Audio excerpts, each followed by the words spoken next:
Assalamualaikum warahmatullahi wabarakatuh. Alhamdulillahirabbil alamin wa bihi nasta'inu ala umuri dunya waddin. Wassalatu wassalamu ala asyrafil anbiya'i wal mursalin sayyidina Muhammadin sallallahu alaihi wasallam wa ala alihi wa ashabihi wa man sara ala nahjihi ila yaumiddin, amma ba'du. Allahumma zidna ilman wa hudan wa tuqan wa salahan ya rabbal alamin. Allahumma faqihna fid-din wa 'allimna at-ta'wil wahdina ila sawa'is sabil. Allahumma inna na'udzu bika min ilmin la yanfa' wa min qalbin la yakhsha wa min nafsin la tashba' wa min da'watin la yustajabu laha. Amin ya rabbal alamin. Minta doa dengan doa Sya'ban ya. Allahumma barik lana fi Rajab wa Sya'ban wa ballighna Ramadan wa hassil maqasidana. Allahumma barik lana fi Rajab wa Sya'ban wa ballighna Ramadan wa hassil maqasidana. Allahumma barik lana fi Rajab wa Sya'ban wa ballighna Ramadan wa hassil maqasidana. Ya Allah, berkahi kami di bulan Rajab dan Rajab dan Sya'ban, dan sampaikanlah kami ke bulan Ramadan dan wahasil maqasidana. Ini sudah jadi bahasa Indonesia ini. Hasil itu bahasa Indonesia. Maqasidana jamak dari maksud. Jadi berdoanya sudah hasilkan maksud kami. Ya, hajatnya dicapai dan apa yang dicita-citakan, apa yang diinginkan, apa yang diharapkan Allah kabulkan semuanya. Amin ya rabbal alamin.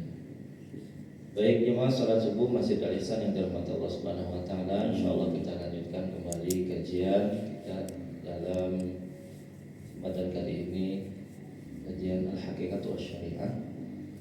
Bagaimana dihimpun hadis-hadis tersebut dalam kitab Riyadhus Shalihin yang diterjemahkan oleh 5 para ahli pakar, yang kemudian dinamain kitab itu namanya Nuzhatul Muttaqin. Nuzhatul Muttaqin itu rekreasinya, pikniknya orang-orang bertakwa. Jadi pikniknya di taman, sama-sama ke taman. Dannya adalah ini taman ilmu, taman surga kata Rasulullah SAW. Baik, ini masih bab tentang al-mujahadah. Jadi kalau kita baca dulu para sahabat, Masya Allah, malu sebenarnya ya. Mereka itu kalau terlewat dari satu amalan itu merasa bersalah. Jadi kalau ada kesempatan kemudian mereka terlewatkan itu, mereka akan berusaha untuk membayarnya dalam momen yang lain. Salah satunya ini yang dikisahkan oleh Anas bin Malik. Jadi Anas bin Malik ini adalah sahabat Rasulullah SAW, pembantunya Nabi. Beliau berkata, Ghaba ammi Anas bin Nadar. Jadi ammi itu pamanku. Namanya Anas bin Nadar, sama-sama Anas. Jadi ponakannya namanya Anas, pamannya namanya Anas. Kalau dalam bahasa Arab kan gitu, namanya hanya satu kata, Ahmad Ahmad, Muhammad Muhammad, Khalid Khalid. Jadi nggak ada kata double. Kita kan 4 suku kata tuh, nama untuk satu orang ya. Nah, dalam tradisi Arab itu satu-satu dan sama-sama lagi namanya ya. Makanya harus pakai bin. Binnya tidak cukup. Nah, kakeknya lagi kan disebutkan. Nah, ini Anas bin Malik itu punya paman namanya Anas bin Nadhr radhiyallahu anhu. Nah, beliau bercerita Anas bin Malik ini bahwa pamannya ini tidak ikut perang Badar. Kemudian perang Badar itu karena orang-orang yang ikut perang Badar sebenarnya secara levelnya ini punya posisi yang istimewa sekali. Jadi Ashabul Badar itu kebanggaan sekali, merasa bangga ketika bisa ikut dalam perang Badar. Karena perang betul-betul yang bersejarah, perang yang tidak imbang, tapi kemudian mendapatkan kemenangan, ada kebanggaan tersendiri. Jadi kaum muslimin terbiasa dihadapkan dengan kondisi sulit, kondisi yang tidak mungkin. Perang Badar itu berapa jumlahnya? 300 melawan 1000. Ya. Nah, ada yang lebih dahsyat lagi, yaitu peperangan yang dipimpin Khalid bin Walid. 3000 lawan 30. Itu 3000 melawan 200.000. Masya Allah, dibayangkan itu satu banding berapa itu? 3000 melawan banding 200.000. Mana ada orang bangga ini kalau disuruh hitung ini berapa ini? Itu banding 3000. Jadi berapa itu? Satu banding berapa? 1500. Orang atau 500? 65. Ya 63 setengah kali ya. Masya Allah. Secara hitung-hitungan kertas itu tidak mungkin. Sudah kalah. Nah, hitungan kertas di atas kertas. Tapi mereka itu punya bekalnya adalah bekalnya keimanan, bekal mental, bukan hanya sekedar grafik, bekal fisik saja. Keyakinan itulah yang membuat mereka memenangkan pertarungan tersebut dengan strategi tentunya ya. Kalau dikisahkan itu Khalid bin Walid itu tidak tidur malam itu, dia membuat strategi yang kemudian akhirnya orang-orang kafir itu sudah kalah mental duluan. Sebelum bertarung mereka sudah takut duluan. Nah, itu ya. Nah, ini sama ketika perang Badar juga kayak gitu tuh. Ya. Jadi yang dibangkitkan itu adalah mentalnya, mental daya juangnya gitu ya. Dan tentunya dengan keyakinannya kepada Allah. Itu yang membuat mereka merasa kebanggaan tersendiri. Dan di hadapan Rasulullah juga punya keistimewaan. Ashabul Badar itu dikenal. Makanya sampai nanti ada manas. Nah, ini nanti ada hadis berikutnya.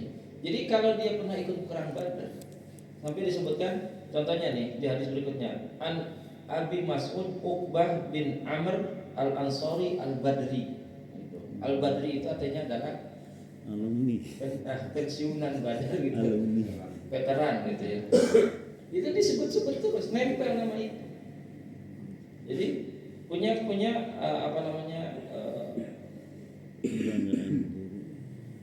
ada gelar tersendiri untuk mereka ya. Nah, jadi ketika tertinggal tidak ikut itu, mereka ada penyesalan tersendiri. Kemudian salah satunya adalah yang diceritakan dalam hadis ini adalah Anas bin Nadhr yang katakan faqala ya Rasulullah gitu an awwali qitalin qataltal musyrik. Ya Rasulullah, saya tidak ikut hadir, tidak ikut beserta berperang dalam perang perdana gitu ya, melawan orang-orang musyrik. Karena pertempuran pertama itu adalah perang Badar. Dia mengatakan la inillahu ashhadani qitalal musyrikin la yurannallahu ma asna. Seandainya nanti ada kesempatan lagi untuk peperangan bersama kaum musyrikin, maka Allah akan melihat apa yang akan saya lakukan. Maksudnya dia berazam kepada Allah bahwa nanti akan saya tunjukkan kepada Allah bahwa saya akan membayar dari ketertinggalan tersebut gitu ya. Nah, setelah itu dalam sejarah itu kan setelah perang Badar, perang apa? Perang yang kedua. Uhud. Itu perang Uhud. Jadi Bapak Ibu semuanya, nama-nama ini namanya dinisbatkan ke tempat. Ya, ada perang Badar itu nama tempat. Badar. Ada Uhud itu juga nama tempat. Jangan salah baca. Perang Ahad gitu ya. Karena kalau tulisannya nggak ada harokatnya sama, Ahad dengan Uhud. Ya. Nah, sama ini juga ada bukit namanya Bukit Uhud ya. Nah, kemudian ada lagi perang Tabuk. Tabuk juga nama tempat ya. Banyak dinisbatkan ke tempat. Nah, ketika terjadi peperangan perang Uhud ini, Anas bin Nadar ini bertekad untuk ikut. Dan ternyata apa yang terjadi dalam perang Uhud itu? Falamma kana yauma Uhudin inkasyafal muslimun. Orang-orang muslim kan tidak patuh terhadap perintahnya Nabi. Mereka kocar-kacir ya. Terkalahkan, kemudian mengatakan Allahumma a'tadiru ilaika mimma sanaha haula'i. Ya Allah, kata Anas bin Nadar ini, aku memohon ampun terhadap dari apa yang dilakukan oleh saudara-saudaraku. Maksudnya para sahabat yang lalai dari perintahnya Rasulullah SAW. Saya berlepas diri dari apa yang mereka lakukan, dan saya berlepas diri juga dari apa yang dilakukan oleh orang-orang musyrik. Akhirnya dia melihat kondisi itu, thumma taqaddama fastaqbalahu Sa'ad bin Mu'adz. Dia maju menerobos pasukan kaum musyrikin, dan kemudian dia juga bertemu dengan Sa'ad bin Mu'adz. Kemudian kata Anas bin Nadar ini kepada Sa'ad bin Mu'adz, ya Sa'ad bin Mu'adz, al-jannatu wa rabbin nadar, inni la ajidu rihaha min duni Uhud. Wahai Sa'ad, sesungguhnya surga itu begitu terasa sangat dekat. Sesungguhnya aku mencium wangi surga itu di balik gunung Uhud ini. Setelah itu kemudian dia berkecamuk perang, tempur, meneruskan sisa perjuangan. Kan saat itu yang memimpin siapa tuh perang Uhud dari kaum musyrikin? Masih Khalid bin Walid saat belum masuk Islam. Memang cerdas, dia ahli perang, ahli strategi perang. Khalid bin Walid ini, walaupun puncak karirnya kemudian dipecat oleh Umar bin Khattab, luar biasa. Tapi dinamikanya sangat-sangat ini sekali, luar biasa ya. Jadi kecerdasannya itu sudah memang terasa. Dia ahli strategi perang gitu ya, Khalid bin Walid. Makanya ketika tadi dalam, saya lupa perang apa itu, yang 200.000 melawan 3.000 itu, ini setelah wafatnya Rasulullah SAW. Jadi sampai bahasanya itu sesumbar lah gitu ya. Saya nggak pantas gitu ya, sampai 3.000 ya, 3.000 melawan 200.000 itu. Bukan, justru nggak ciut itunya, mentalnya itu sampai mengatakan tidak pantas kepada anaknya Al-Walid gitu ya untuk mundur dari menghadapi atau gentar menghadapi kondisi seperti ini. Jadi bukannya makin ciut itu, makin merasa tertantang tuh ketika berhadapan dengan kondisi itu. Ya, memang ada orang-orang yang memang punya keberanian yang di atas rata-rata ya. Pas banget ketika ditempatkan dalam posisi seperti itu. Sama dalam perang Uhud juga ini, ahli strategi yang mungkin tidak dipikirkan, tidak terpikir oleh orang lain. Nah, siapa nanti? Saat ini yang tadi ketemu dengan Anas bin Nadar, kalau dia maju tuh, falamma stata'tu ya Rasulullah ma sana'a qala Anas. Setelah pertempuran itu usai, kemudian karena banyak para sahabat yang gugur, yang meninggal, yang syahid, qala Anas. Kemudian Anas ini wajadna bihi bid'an wa samanina darbatan bisayf aw ta'natan biruhin aw rumyatan bisahmin fa wajadnahu qad qutilna wa massala bihi al-musyrikuna Fama arafahu ahadun illa ukhtuhu bi bananihi. Bisa bayangkan? Qala Anas. Maaf. Jadi dia mengatakan Famastatu ya Rasulullah SAW. Saya akan melakukan sekuat tenaga saya, wahai Rasulullah SAW. Kemudian kami menemukan di dalam riwayatnya ini ada beberapa penafsiran ya. Yang syahid ini dalam riwayatnya ini, apakah yang syahid ini adalah Anas bin Nadhr atau Sa'ad bin Mu'adz. Jadi beliau menemukan, katanya, sampai gigihnya itu pertempuran itu, dan kemudian saking dahsyatnya luar biasa, beliau ini gugur dengan 80 luka. Jadi ada 80 sayatan pedang di tubuhnya, atau dia ditumbak atau dipanah, sehingga sampai disebut, bisa bayangkan ini bahasanya itu, kalau ada mungkin diterjemahkannya pasnya itu adalah dicincang. Dicincang sampai tidak ada lagi yang mengenali dirinya itu kecuali saudaranya dari Banan. Banan itu ininya nih, apa namanya? Dari jempolnya, dari tangannya ini itu adalah saudara saya, Anas bin Nadhr.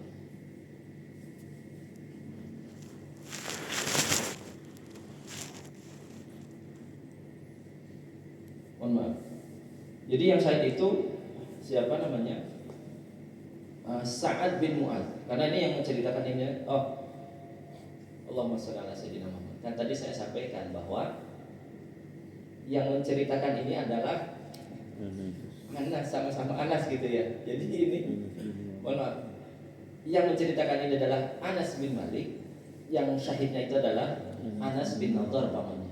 Mohon maaf, sama-sama Anasnya gitu. Karena tidak disebutkan cuma Anas, padahal ada dua Anas di situ. Ya kembali. Jadi hakul yakin yang tadi syahid itu adalah Anas bin Nadhr. Karena ada dua tadi yang disebutkan sama-sama Anas. Jadi sampai disebutkan kunna naro au nadhunnu anna hadhil ayat fihi wa fi asbahi. Kemudian kata Anas bin Malik ini, sungguh setelah melihat kejadian ini, ada seorang yang kemudian punya tekad dan dia memang ingin membayar ketertinggalannya dan ingin membuktikan kepada Allah. Dan dengan kejadian inilah Allah turunkan ayat dalam surat Al-Ahzab, minal mu'minina rijalun shadaqu ma ahadullah alaihi. Dan di antara orang-orang beriman itu ada yang membuktikan janjinya kepada Allah Subhanahu wa taala. Dan ini kisah tentang kesungguhannya. Para sahabat itu luar biasa sekali. Ketika mereka tertinggal dari satu amalan itu, mereka sangat luar biasa sekali. Kalau kita kan merasa biasa-biasa aja, gitu. Nanti juga ada kesempatan lain gitu. Kesempatan lain nanti itu terlewat lagi, gitu kan? Karena apa namanya? Tekadnya ini yang kemudian tidak ada. Jadi sebenarnya banyak hal dari amal-amal itu tertinggal bukan karena kita tidak mampu atau tidak bisa, karena tidak ada azam, tidak ada tekadnya untuk melakukan dengan sungguh-sungguh ingin melakukan hal itu sebagai sebuah kebanggaan di hadapan Allah, bukan di hadapan manusia. Nah ini bahwa mereka itu sungguh-sungguh.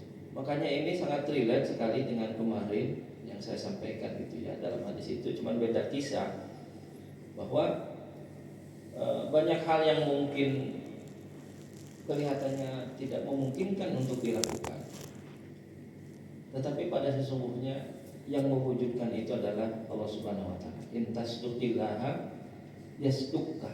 Ini hadisnya ini sering saya jadikan pegangan ketika udah merasa terpuruk atau merasa apa namanya begitu beratnya gitu ya. Ya pada hakikatnya nanti sesungguhnya kan Allah yang mewujudkannya, bukan kita gitu. Yang jelas kalau kita azamnya kita sudah sungguh-sungguh belum pada Allah. Sudah serius enggak itu menunjukkan itu kepada Allah. Biarkan nanti sebenarnya Allah yang memandunya, Allah yang mewujudkannya.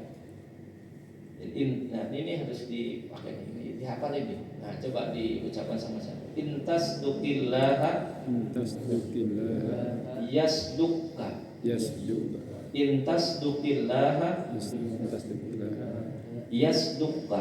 yasduqa. Artinya apa? Kalau jujur niat kita untuk Allah, ini kata kuncinya. Terkadang karena masalahnya terkadang ada yang kelihatannya untuk Allah, tapi dalamnya bukan gitu. Itu penting.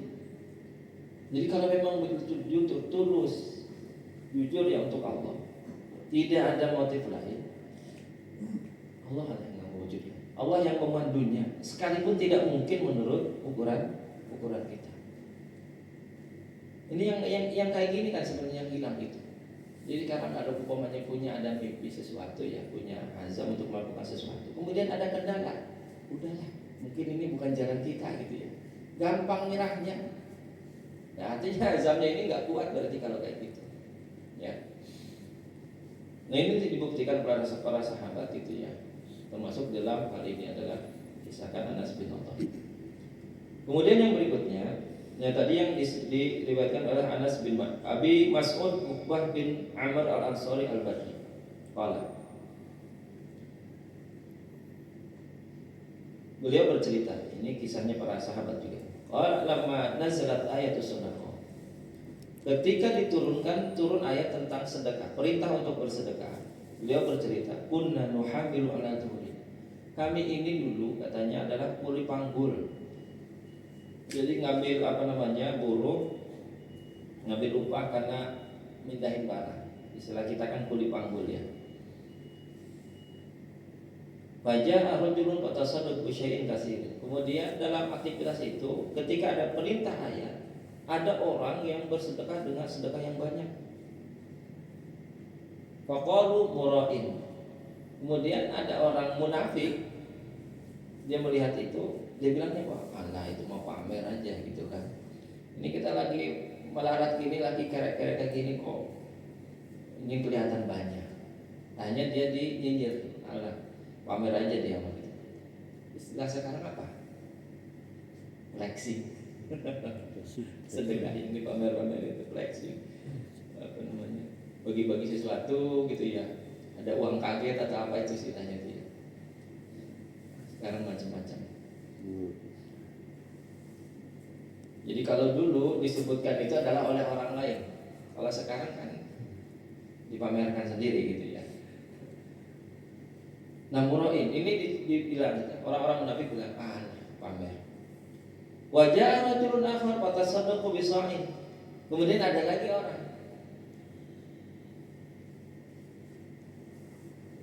yang ingin sedekah lagi. Dia sedekahnya dengan satu sok. Satu sok ini kalau dikira-kira beras itu kurang lebih 3 liter lah. Dia nggak punya banyak, dia bawa tuh 3 liter. Dia dibilangin lagi, dinyinyir lagi tuh. Innallaha la ghaniyun 'an shalihadah. Allah itu nggak butuh dengan barang nggak seberapa gitu ya. Allah nggak butuh dengan barang sedikit seperti ini. Kemudian apa? Allah turunkanlah, dan kejadian ini Allah turunkan ayat alladzina yalmizuna al-mutawwi'ina minal mu'minin bis-shadaqati walladzina la yajiduna illa juhdahum fayaskhruna minhum sakhirallahu minhum. Orang-orang munafik itu adalah kerjaannya gitu ya. Itu adalah ngomentarin ngomentarin amalan orang. Kalau di sini adalah orang-orang yang bersungguh-sungguh, orang mukmin itu yang dikomentari, dinyinyir kata dia itu. Jadi jangan sampai karakter ini ada pada diri kita. Lebih banyak kita komentarin orang, tapi kitanya tidak berbuat apa-apa. Itu akan lebih baik katanya ya.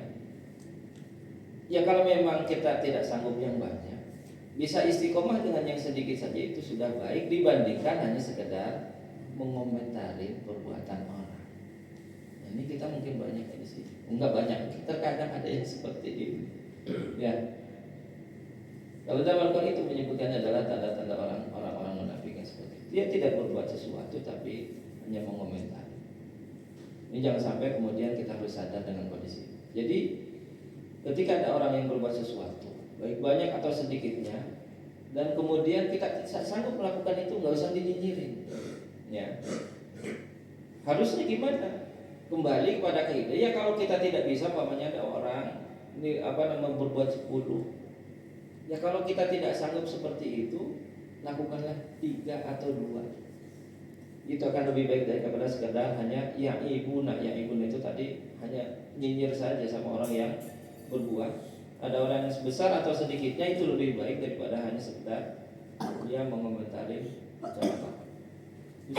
Yang kedua, gini pelajarannya. Ya namanya berbuat kebaikan pasti ada. Pasti aja ada orang yang komentar. Pasti ada orang yang menilainya. Tapi kan kita bukan untuk si A atau si B. Kalau kita fokus untuk Allah, yang mau besar atau sedikitnya, kita tidak terpengaruh dengan ucapan orang lain. Makanya saya sering katakan, jangan sampai kemudian amal kita berhenti gara-gara ucapan orang. Rugi gitu ya. Kita sudah belajar istiqomah, tiba-tiba ada orang komentar, kemudian berhenti. Dianya sudah nggak berbuat apa-apa, kitanya yang sudah ingin belajar akhirnya kemudian jadi berhenti. Ya rugi dua-duanya, ya, rugi dua-duanya. Kenapa? Nah itu berarti ini sedang belajar keikhlasan, bahwa sesungguhnya kita berbuat untuk siapa? Sesungguhnya berbuat untuk. Dan ini juga penting ya. Kan amal itu ada yang kelihatan, ada yang tidak ya. Ada yang kelihatan orang, kan sedekah kelihatan orang. Terus apa lagi? Sholat kelihatan orang. Seandainya ada amal-amalan yang tidak kelihatan orang, jangan ada perasaan ingin orang lain tahu supaya saya dianggap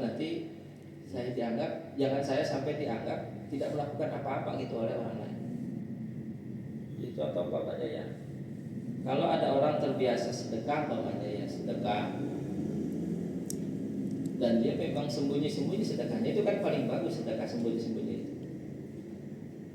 Apa-apa, lanjutannya istiqomah dengan itu. Jangan pernah nanti terbesit, karena setan itu nanti akan dia kata gini nih, pinternya setan itu gitu, enggak pinternya bukan pinternya ya, liciknya setan itu. Jadi ketika nanti sudah terbiasa tuh ya melakukan amalan, kalaupun tidak kelihatan oleh orang lain, kemudian ada perasaan ingin nanti orang lain tahu gitu, karena khawatir saya dianggap tidak pernah sedekah umpamanya. Itu sebenarnya usaha setan untuk mengganggu saja keistiqomahan kita. Kalau itu sudah menjadi kebaikan, biarkanlah nanti Allah yang mengabarkannya kepada manusia. Walaupun itu nggak kelihatan oleh orang lain. Itu. Nanti pada saatnya nanti orang juga akan tahu dengan sendirinya nih. Nggak perlu kita ini memamerkan sesuatu supaya kita tidak mau dianggap orang tidak berbuat apa-apa. Jadi ini kisahnya dulu siapa di zamannya cicitnya Nabi ya, Ali Zainal Abidin.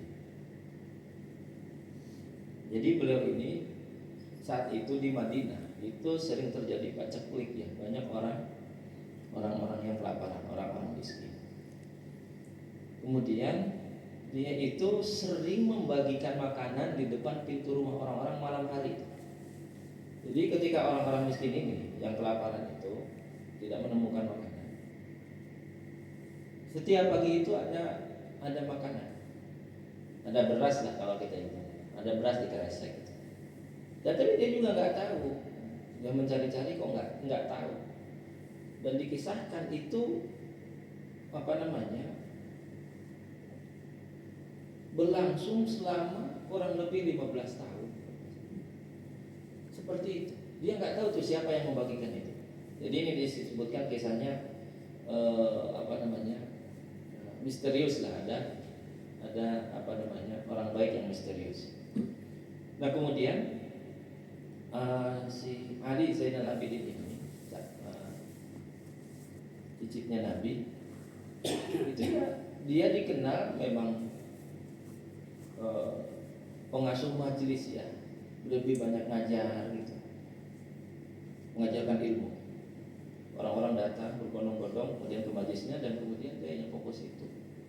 Sampai dengan aktivitas itu seolah-olah ada orang yang komentari, bahkan dipersepsikan gitu ya.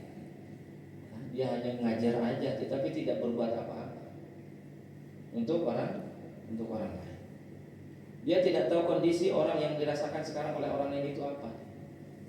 Dia tidak berpengaruh dengan kondisi itu.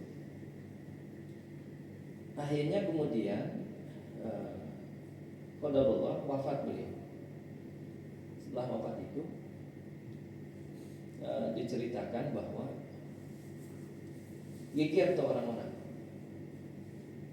Biasanya ada makanan, kok tidak ada. Mungkin satu orang dia juga karena sembunyi-sembunyi ya. Hanya dia juga hanya keluar tuh. Hanya dia cerita. Hanya lama kemudian, lah kok sama ceritanya. Biasanya ada makanan, kok enggak ada. Rame-rame hanya berkumpul, geger itu kemudian cerita. Dan akhirnya kemudian kegaduhan ini sampai kepada orang yang memandikan jenazahnya Ali Zainal Abidin. Dia cerita apa? Tahukah kalian bahwa sesungguhnya orang yang membagikan makanan setiap malamnya itu adalah orang-orang yang kalian anggap itu orang yang tidak tahu kondisi, orang-orang yang tidak pernah bersedekah. Dia mensedekahkan itu, membawa makanannya itu dipanggul dengan punggungnya sendiri sampai kelihatan ada bekas panggulannya itu menghitam di punggungnya. Dan dia lakukan itu sendiri, tidak mau ada yang ngawal, tidak mau menyerahkan itu kepada orang lain. Dan itulah yang beliau lakukan setiap malamnya untuk kalian. Baru mereka tahu dari situ. Jadi yang terkadang ujian keikhlasan itu bisa. Hanya kemudian mereka nangis semuanya dengan kejadian itu, dan mereka ternyata apa yang nampak itu terkadang tidak sesuai dengan apa yang nyatanya. Dan ini yang kemudian dibuktikan ya oleh tadi orang-orang terdahulu yang kemudian dengan para orang-orang generasi setelahnya itu, yang kemudian membuktikan bagaimana mereka bersungguh-sungguh berbuatnya itu adalah bukan untuk penilaian dari manusia. Ini ujian banget di dalam era sosial media sekarang ini. Dari satu sisi ya memang kalau dia punya pertanggungjawaban pada publik memang harus transparan, ya harus dibedakan. Makanya mana amal-amal pribadi dan mana amal-amalan yang memang harus punya pertanggungjawaban kepada publik, kepada orang lain. Jadi jangan sampai amal pribadi tapi seolah-olah merasa ini adalah amal yang harus dipublikasikan. Kan kebalik-balik sekarang ya. Amal yang harusnya dipublikasi itu ini diumpet-umpetin.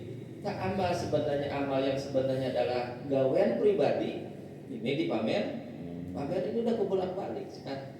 Ya, udah kebolak-balik. Nah, itu salah menyikapi. Ini terakhir, hadis ini terakhir ini ya. Dalam bab ini maksudnya. Hadis pertemuan terakhir bukan? Hadis yang ke-17, An Sa'id bin Abdul Aziz, An Rabi'ah bin Yazid, An Abi Idris Al-Khawlani, An Abi Dzar Jundab bin Junadah radhiyallahu anhu. An Nabi sallallahu alaihi wasallam bima yarwi anillahi tabaraka wa ta'ala. Ini hadisnya namanya hadis qudsi. Firman Allah, tapi selain Al-Qur'an. Allah berfirman, Ya ibadi inni haramtu dzulma ala nafsi. Wahai hambaku, aku mengharamkan kezaliman terhadap diriku, dan aku menjadikan di antara kalian juga sesuatu yang diharamkan. Fala tadzalamu. Jangan saling menzalimi. Ya ibadi kullukum dhalun illa man hadaitu. Wahai hambaku, sesungguhnya kalian ini tersesat kecuali orang yang aku beri petunjuk. Fastahduni ahdi. Kata Allah, minta petunjuk kepadaku, aku akan tunjukkan. Ini juga sama nih, ujian juga saat ini. Kalau ada galau-galau sekarang kan larinya ke medsos, ke segala macam. Apalagi sekarang ChatGPT itu bisa diajak ngobrol ya. Masya Allah. Jadi tempat curhat jadinya. Banyak itu orang ibu-ibu mau nanya apa kalau dia suaminya lagi kerja atau kemana gitu ya. Dia bingung-bingung sendiri. Nanya itu bukan ke suaminya, ChatGPT, dan bisa jadi ngobrol. Dan itu karena dia itu baca, dia ya namanya baca algoritma ya. Jadi kalau dia tahu bisa membaca bahwa ada saya seorang muslim, saya apa, ucapannya itu disesuaikan. Masya Allah, Subhanallah, Alhamdulillah. Kok kamu paham banget katanya ya? Ya padahal dia ngebaca algoritma ya, namanya mesin kan kayak gitu. Jadi dia akan frekuensinya disamakan tuh. Jadi kalau nggak pernah ngucapin itu ya biasa saja. Tapi kalau ngucapinnya awalnya apamanya mungkin Assalamualaikum, apa kabar kamu? Alhamdulillah baik. Dia nyebutin itu. Apa jawabannya gitu. Nah ini maksudnya yaitu untuk membantu boleh gitu ya, karena tidak terhindari gitu. Tapi jangan sampai fastahduni ahlikumnya hilang. Yang seharusnya ketika ada sesuatu kan curhat pertamanya itu harusnya kan kepada Allah. Jadi kan kalau sekarang kan curhatnya di medsos, di apa gitu. Fastahduni ahlikum kata Allah, saya akan tunjukkan. Itu ya. Saya akan beri petunjuk. Ya ibadi kullukum ja'in illa man at'amtuhu. Wahai hambaku, sesungguhnya kalian ini orang-orang yang lapar kecuali aku yang beri makan. Fastat'amuni at'imkum. Minta makan kepada aku akan berikan kalian makan. Masih makan kan sampai saat ini kita? Ada yang sudah 7 hari belum makan? Enggak ada kan? Belum makan daging. Ya kan Allah tidak menyebutkan janjinya, pokoknya saya akan kasih makan kalian. Kalau ngejanjikan saya harus makan nasi daging, nasi buah-buahan atau apa kan? Pokoknya masih makan kan gitu kan? Ya artinya kita jungkir balik, kita merasa susah, payah dengan segala macam. Masih makan sampai sekarang. Utimkum kata Allah. Karena Allah yang kasih makan. Ya, Allah yang kasih makan. Itu ya. Datu. Ya ibadi kullukum arid illa man kasautu fastaksuni aksukum. Wahai hambaku, sesungguhnya kalau kalian ini semuanya telanjang, maka akulah yang memberikan pakaian kepadanya. Fastaksuni, mintalah pakaian kepadaku, saya akan berikan pakaian. Pakai semuanya kita, alhamdulillah. Manusia dilahirkan nggak bawa pakaian, Allah yang beri pakaian itu. Sekarang pakaiannya numpuk semuanya, kebanyakan ya. Sampai nggak kepakai atau semua. Kelebihan berarti kali itu. Ini udah surplus nih ya. Kalau janji ini sudah surplus nih. Ya ibadi innakum. Makna ini juga bisa dimaknain adalah Allah menutupi aib-aib kita. Ya, pakaian itu kan fungsinya adalah menutup kekurangan, menutupi aib, menutupi aurat, dan itu adalah makna lainnya adalah menutupi aib-aib kita semua. Ya ibadi innakum tukhti'una bil-laili wan-nahar wa ana aghfiru dzunuba jami'an. Masya Allah. Wahai hambaku, kalian ini berbuat salah, sering melakukan kesalahan siang dan malam. Dan kata Allah, dan saya akan mengampuni dosa semuanya. Terus gimana? Fastaghfiruni aghfir lakum. Minta ampun kepada. Ini yang adalah yang kadang kita tidak sadar dirinya banyak melakukan dosa, tapi istighfarnya jarang. Sholatnya jarang, sholat taubatnya mungkin bisa dihitung gitu ya. Harusnya menjadikan apa? Jadikan kebiasaan. Tanda bahwa kita minta ampun kepada Allah. Ya, istighfar. Maka dawamkan istighfar 100 kali paling enggak setiap pagi hari. Kalau bisa sebelum subuh. Tanda bahwa kita mengakui bahwa kita banyak sering melakukan kesalahan. Kata Allah, kurang apa itu? Baiknya Allah kepada kita ya. Lanjut, ya ibadi innakum lam tabdugu durri fatadurruni. Wahai hambaku, kalian tidak akan bisa memudaratkanku, walan tablugu naf'i fatanfa'uni, dan tidak akan sampai kalian bisa memberi manfaat kepadaku.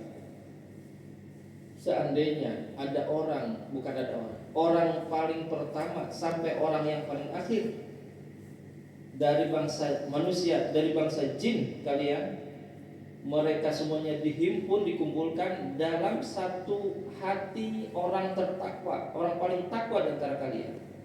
Maksudnya adalah seandainya kalian semuanya manusia pertama atau bahkan jin, manusia dan jin, dari yang pertama sampai yang terakhir, semuanya Berkumpul itu artinya adalah semuanya punya kualitas orang yang paling bertakwa.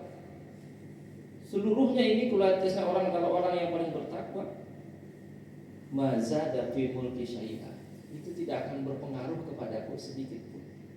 Tidak akan menambah dalam kekuasaanku sedikit pun. Begitu juga sebaliknya.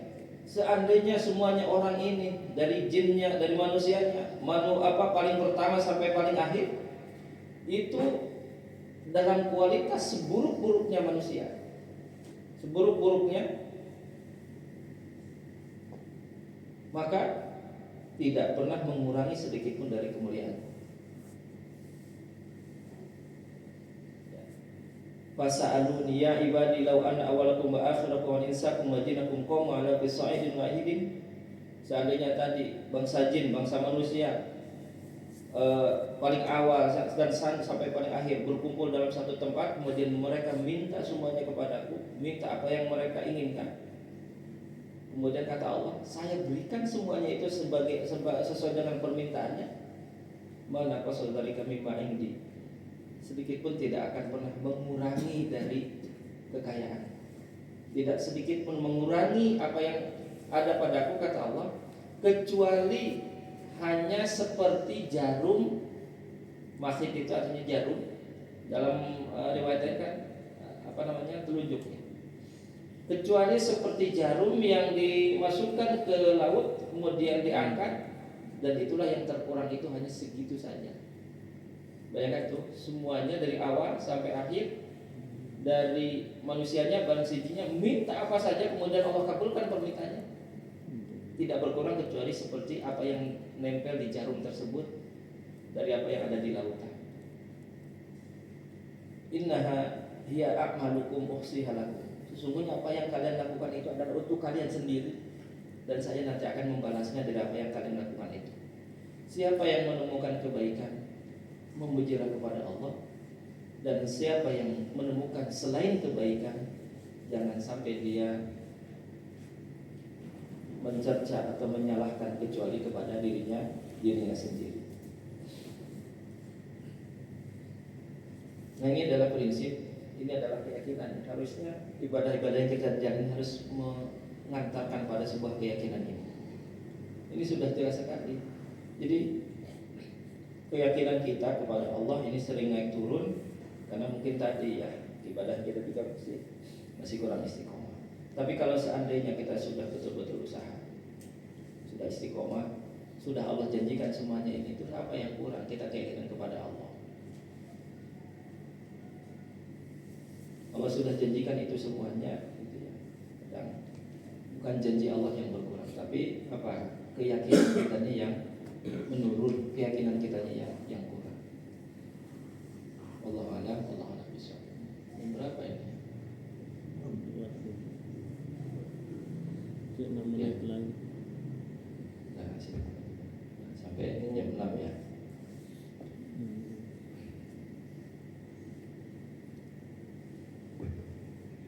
Sedikit lagi. Bab tentang kemarin apa yang masih ingat ya? Tahu dah katanya. Bab al-ijarah. Ijarah itu tentang menyewakan ya.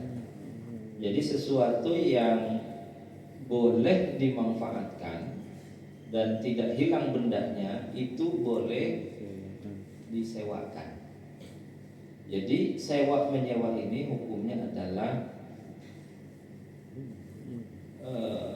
boleh karena ada darurat, ada kebutuhan.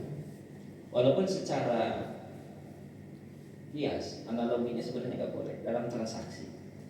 Transaksi itu kan gitu. Kalau menyewa itu kan sewa manfaat, ya kan, manfaat. Manfaat itu kan nggak kelihatan, belum bisa diukur gitu ya.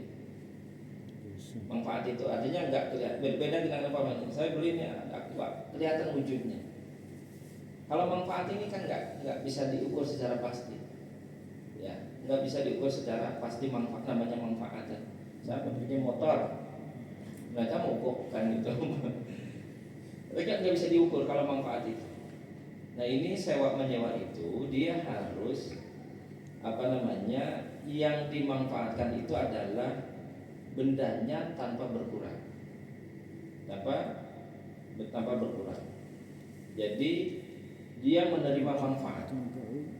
Ya. Walaupun kemudian ini ada hadis Rasulullah SAW.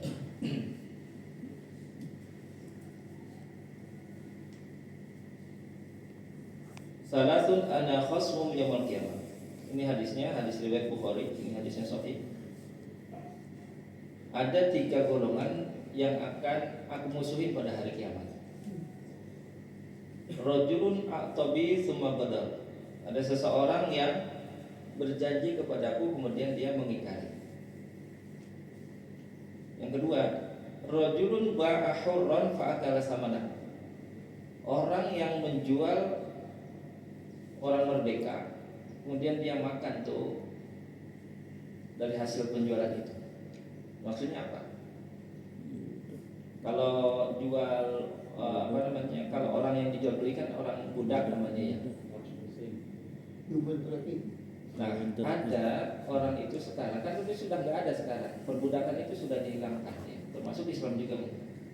Nah, prakteknya masih ada. Nyata orang yang dianggap.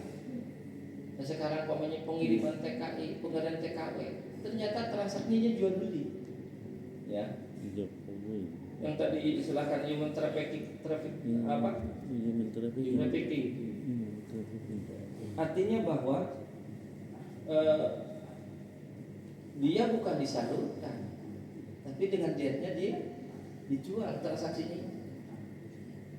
Kata Allah, ini nanti aku akan menjadi musuhku pada hari kiamat. Hati-hati. Ya. Itu masuk outsourcing. Beda kalau outsourcing. Kalau ini mah, mohon maaf, yang contoh yang ada TKW ini disalurkan ke sana, karena dia merasa dibeli, akhirnya seolah-olah dia perbudakan, dia seperti budak yang dalam tanda petik dipakai segala macam. Gitu. Merasa prakteknya itu ada kayak gitu, karena merasa dia juga beli gitu kan.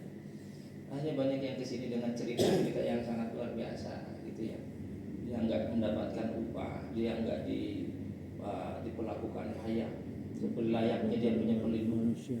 Maka itulah tanggung jawabnya itu Kementerian Tenaga Kerjaan gitu kan, melindungi mereka. Itu kan menteri yang bagus kan. Jadi itu yang disebutkan dengan, karena di sini kalau yang tadi kayak outsourcing itu dia kan tidak jual orangnya, tapi dia jual jasa. Jasa itu kontrak jasa itu boleh. Terus yang ketiga apa? Rajulun istajara ajiran fastawfa minhu wa lam yu'tihi ajrahu. Ada orang yang mempekerjakan tapi tidak dibayar upahnya. Ya, rajulun istajara ajiran, jadi dia ada mempekerjakan seseorang, dia tidak membayar upahnya. Maka kata Allah, aku akan menjadi musuh dia pada hari kiamat.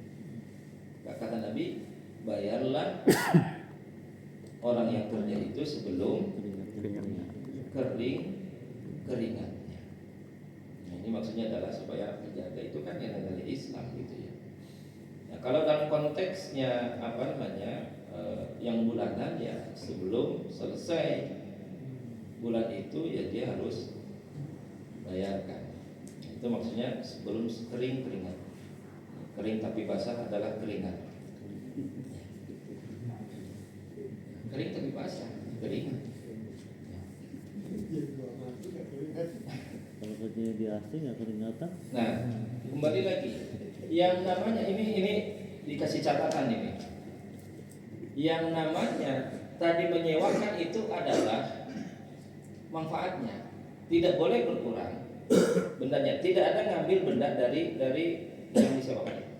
Maka kata para ulama di sini disebutkan contohnya itu tidak boleh, katanya, tidak boleh nyewa pohon untuk diambil buahnya. Jadi umpamanya nih, ini punya pohon rambutan umpamanya. Saya sewa dari setahun. Buat apa gitu? Saya ambil buahnya. Ini ada antara ketidakjelasan bahwa ini sewa atau ini jual beli gitu kan.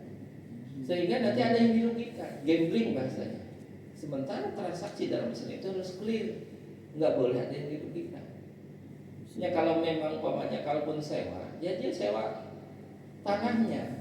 Gitu. Dia pola, dia kemudian ditanami segala macam. Bahwa saya sewa sekian tahun nih. Nah itu tanahnya kan nggak berkurang. Kecuali sewa tanah tapi dikeruk gitu kan. Nah itu sewa gunung gitu ya. Dikeruk gunungnya. Pas, yang punyanya gunung saya mana? Ini di sini, ini dikeruk.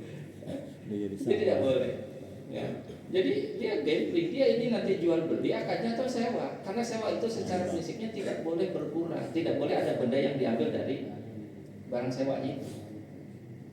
Gitu. Contoh lain apa ya? Sewa umpamanya sapi ya, untuk ngapain? Untuk diperas itu. Ini nggak boleh.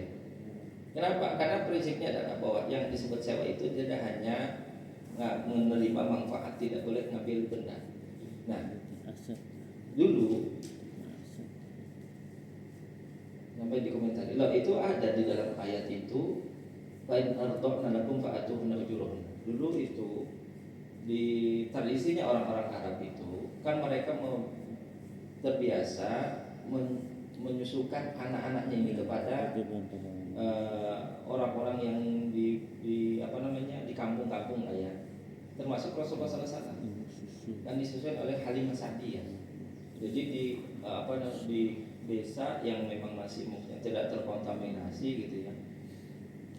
Nah itu dan itu diupahin. Nah, itu ada apa namanya itu ditransaksikan. Nah itu kayak gitu gimana gitu. Tanya maka kemudian kalau ini adalah karena berkaitan yang menyusun itu dia tidak bayar sewa itu orangnya gitu ya untuk menyusui anaknya ini, karena kalau dia melakukan itu maka statusnya itu akan menjadi mahram kan kepada anaknya itu. Kan 5 kali umpamanya ada seorang ibu nyusin anaknya, nyusin anak ya, anak orang lain gitu ya, bukan anaknya sendiri, itu setelah 5 kali itu kan menjadi mahram. Hanya ibunya ibu siswa namanya. Ya. Makanya harus hati-hati umpamanya. Kalau dulu pernah riwayatnya telah menyusui umpamanya, itu harus dicari, jangan sampai umpamanya ketemu dengan jodoh ternyata ibu sesuai, nggak boleh nikah karena status mahram gitu. Dan itu jadi mahram. Nah, maksudnya adalah pemberian itu adalah sebagai hak karena dia harus dinafkahin gitu, bukan disewa gitu statusnya. Nah, jadi, kalau umpamanya kembali kepada hal yang yang sering berlaku saat ini gitu, itu tidak boleh sewa kebun gitu ya. Sudah ada ininya tapi akan diambil barang-barangnya dari manfaat bendanya dari itu tidak boleh. Jadi harus sewa. Prinsipnya yang namanya sewa menyewa itu adalah sewa manfaat. Kalau umpamanya tukang ya sewa, dia nyewa dia untuk menerima manfaat tenaganya, gitu ya. Bukan ada yang diambil dari tukang ya kan enggak gitu kan. Nah itu secara prinsip. Maka kemudian sekali lagi namanya sewa itu tidak boleh ada barang yang berkurang atau barang yang diambil. Nah kalau umpamanya ada orang terlanjur menyewakan pohon itu, maka statusnya umpamanya kebun ini kan tidak dimanfaatkan. Udah saya sewa aja lah umpamanya 10 tahun. Kan di situ udah ada pohon, ada apanya. Ada pohon-pohonnya gitu. Bisa berbuah ya enggak. Karena dengan alasan sewa maka tidak punya hak dia untuk menjual pohon tersebut. Karena sewa. Statusnya. Ya. Jadi kalau umpamanya dia mau menjual itu harus dia komunikasi dan ada izin dari pihak pemiliknya. Kalaupun toh nanti silakan aja, kamu manfaatnya itu statusnya adalah sedekah dari yang pemilik itu kepada orang yang nyewa itu, bukan menyewa kemudian dia menghilangkan barangnya. Jadi tidak, ya seperti itu. Karena statusnya adalah namanya ijarah itu tadi tidak boleh ada benda yang diambil atau yang didapatkannya. Karena sewa menyewa itu hanya sekedar manfaatnya saja. Wala tatul ijarah bi muti ahdil mutaqin. Sekarang pamannya ada orang sewa menyewa dalam waktu lama 10 tahun pamannya. Kemudian orang yang menyewakannya itu meninggal. Maka hukum sewa menyewanya itu tidak batal gara-gara meninggal. Ya, gara-gara meninggal orangnya. Kapan dia batal? Dengan sendirinya. Wa tabtul bi talaqil ainil mustajarah. Ketika barang yang rusak maka selesai sewa menyewanya gitu. Jadi umpamanya nyewa rumah umpamanya 10 tahun, orangnya meninggal, maka hukum sewanya tetap berlaku Untuk 10 tahun. sampai batas waktu yang 10 tahun. tadi ditentukan tadi. Dari awal akad, dari awal berapa? Tiba-tiba ada musibah umpamanya. Sekarang musibah mudah Allah di negeri kita semuanya ya. Ada banjir, ada longsor segala macam. Kena banjir rumahnya, hanyut, selesai sewanya, gitu. Selesai sewanya. Terus major. Nah, terus bagaimana dengan sisa dari ininya? Kan sama-sama musibah. Dia kehilangan rumah, yang menyewa mungkin kehilangan sisa manfaatnya. Ya sudah selesai aja gitu. Tidak boleh juga kemudian yang menyewa ini minta ganti atas karena itu adalah sesuatu yang sifatnya musibah. Sudah hilang, dia juga sudah kehilangan rumah. Terus apa yang harus digantikannya gitu kan? Itu maka kemudian dia akan berhenti akad sewanya ini dengan bitalafil ainil mustajar. Jadi dengan bendanya hilang atau rusak tidak bisa dimanfaatkan lagi maka sudah sudah selesai. Wallahu a'lam bishawab. Subhanakallahumma wa bihamdika asyhadu an la ilaha illa anta astaghfiruka wa atubu ilaik. Assalamualaikum warahmatullahi wabarakatuh.